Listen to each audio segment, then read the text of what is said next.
Consider the following sentence. This statement is false. Is that true?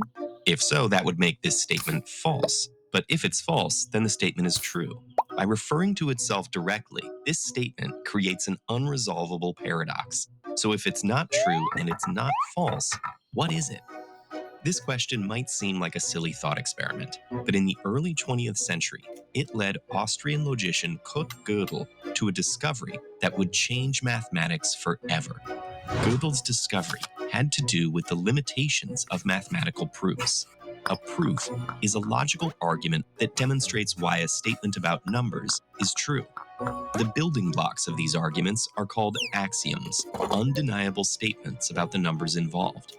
Every system built on mathematics, from the most complex proof to basic arithmetic, is constructed from axioms. And if a statement about numbers is true, mathematicians should be able to confirm it with an axiomatic proof. Since ancient Greece, mathematicians used this system to prove or disprove mathematical claims with total certainty. But when Gödel entered the field, some newly uncovered logical paradoxes were threatening that certainty. Prominent mathematicians were eager to prove that mathematics had no contradictions. Gödel himself wasn't so sure, and he was even less confident that mathematics was the right tool to investigate this problem. While it's relatively easy to create a self-referential paradox with words, numbers don't typically talk about themselves. A mathematical statement is simply true or false, but Gödel had an idea.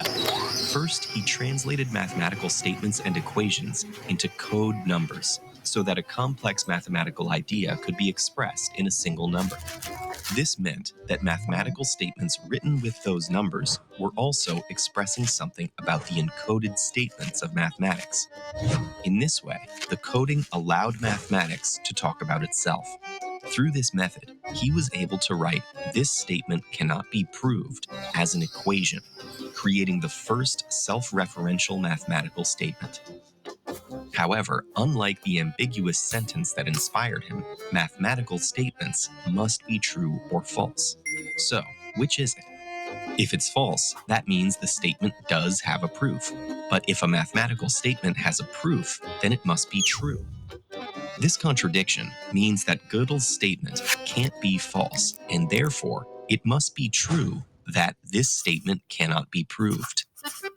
Yet this result is even more surprising because it means we now have a true equation of mathematics that asserts it cannot be proved.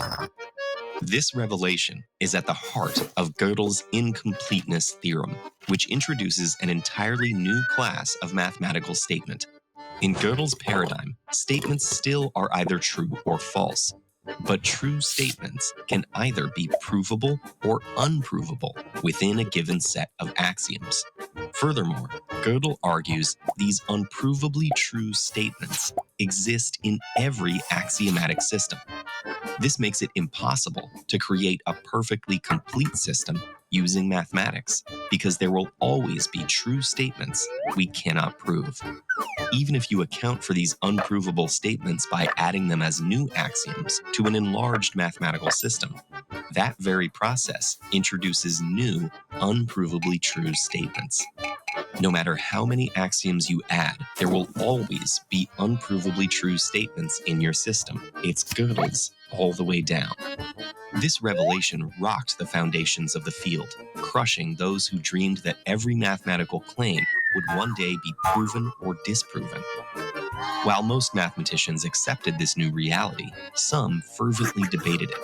Others still tried to ignore the newly uncovered hole in the heart of their field. But as more classical problems were proven to be unprovably true, some began to worry their life's work would be impossible to complete. Still, Gödel's theorem opened as many doors as it closed. Knowledge of unprovably true statements inspired key innovations in early computers. And